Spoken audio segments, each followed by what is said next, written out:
The hills have changed my life. From the very first mountain I've climbed, the very first hill I've climbed in Scotland, your life changes. You see the world differently. You have time away from the busyness of life. You're away from city and roads and cars and things, and you get yourself into the mountain and you start to think, what is the priorities of life and what isn't the priorities of life? And that's what makes mountain and hill walking in Scotland so special. My name is Hutchison. I'm a summer mountain leader, and I've been walking now for 12 years in the hills of Scotland. I'm not a full-time hill mountain leader. There isn't enough work to constantly work in the mountains.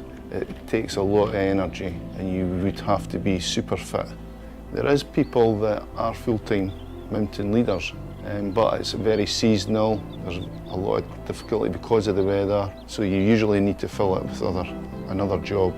So I usually fill up my work doing paint and decorating. And I think if you walked the mountains constantly, they wouldn't become as enjoyable as they are. So the Pentland hills that we're going to are just out the side of the city, so they're easy to get to and quickly get onto the hill rather than a long walk into the hill. They're half the size of the large mountains in Scotland. It'll be another perfect day for the hills.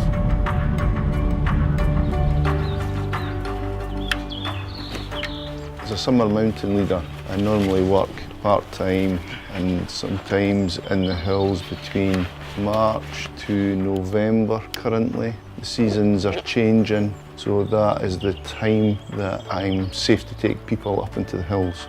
It depends on how quick or quickly winter comes in or how quickly winter leaves.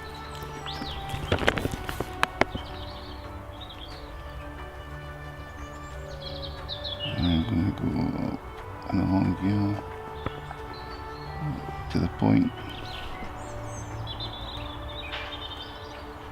I'm walking myself today. I normally bring people with me and I show them the beauty of Scotland and the beauty of the landscape. It's good for me to walk alone sometimes, and it just clears your head how busy life is. Smartphones and computers and things, they're all behind me, left behind.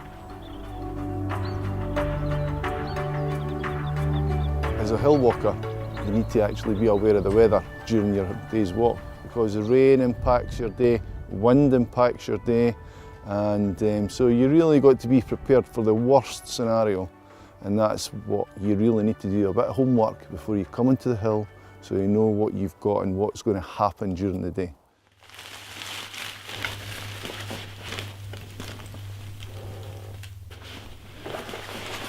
I need to take some equipment with me so I can survive on the hill and for the group to be safe and well.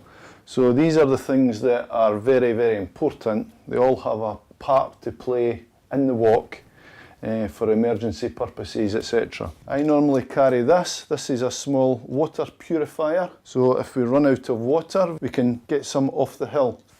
I have this layer. I've got this jacket to put on. Maybe getting cold again. I've got another couple of layers, a nice fleece which helps the air getting trapped and the heat in. So it is important to have the right equipment to take out into the hill, because once you start getting cold, your focus goes off and your concentration goes off, and then it leads to tripping on the surface and you have a serious accident. Because of the dangers in the mountains, I have had a near-death experience. I remember we were coming off a hill, and because of the terrain, it was rock surfaces and it had been raining, so the rock can get quite slippy. My feet hitting the rock, it just slipped away, and I was about that close to hitting a rock right on the side of my skull. It's only once you get up and you get a bit, you're in shock, you're like, oh, wait a minute, how dangerous was that? I'm aware now. It's a life experience. You're like, right, watch what I'm doing here. So at the moment the wind's low, but constantly make assessments and the grass is blowing quite high up. and the clouds are travelling really quite fast, and that is the height we're going to get up to. So yeah, it's just a constant assessment, the temperatures, the weather, possible rain, and just being ready.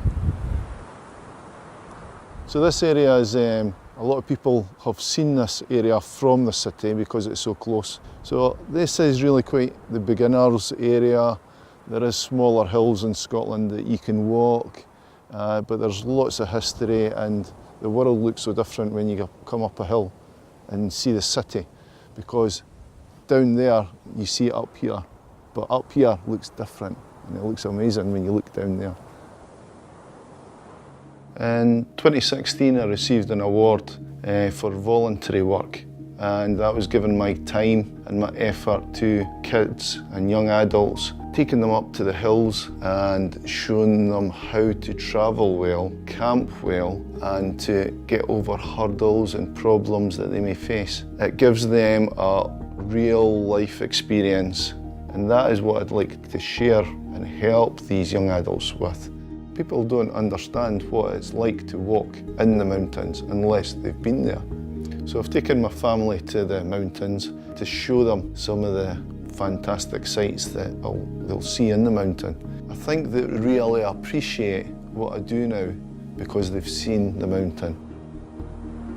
When you get to the very top and you see the view, which is absolutely tremendous, you know you've achieved it, you've accomplished something, you've accomplished a target that you've set yourself. And it's just a time when you just sort of peacefully, you just think about what you've just done. At the moment, I am trying to achieve my bucket list. One of them is to achieve a cloud inversion, and this is where I started my hill walking life. A cloud inversion is to walk from the ground through clouds and to get to the top of the mountain, and then you can see all around at the top of the mountain, all the clouds are lower than you. So 12 years ago, I started hill walking, and every year I've been chasing this cloud inversion to tick it off my bucket list, and it's not happened yet. But in Scotland, we've got to have the right weather, the right time of the year, the right moment to climb up to that mountain and see the cloud inversion. And I'm chasing it. I'm chasing it. I got hungry for the stars.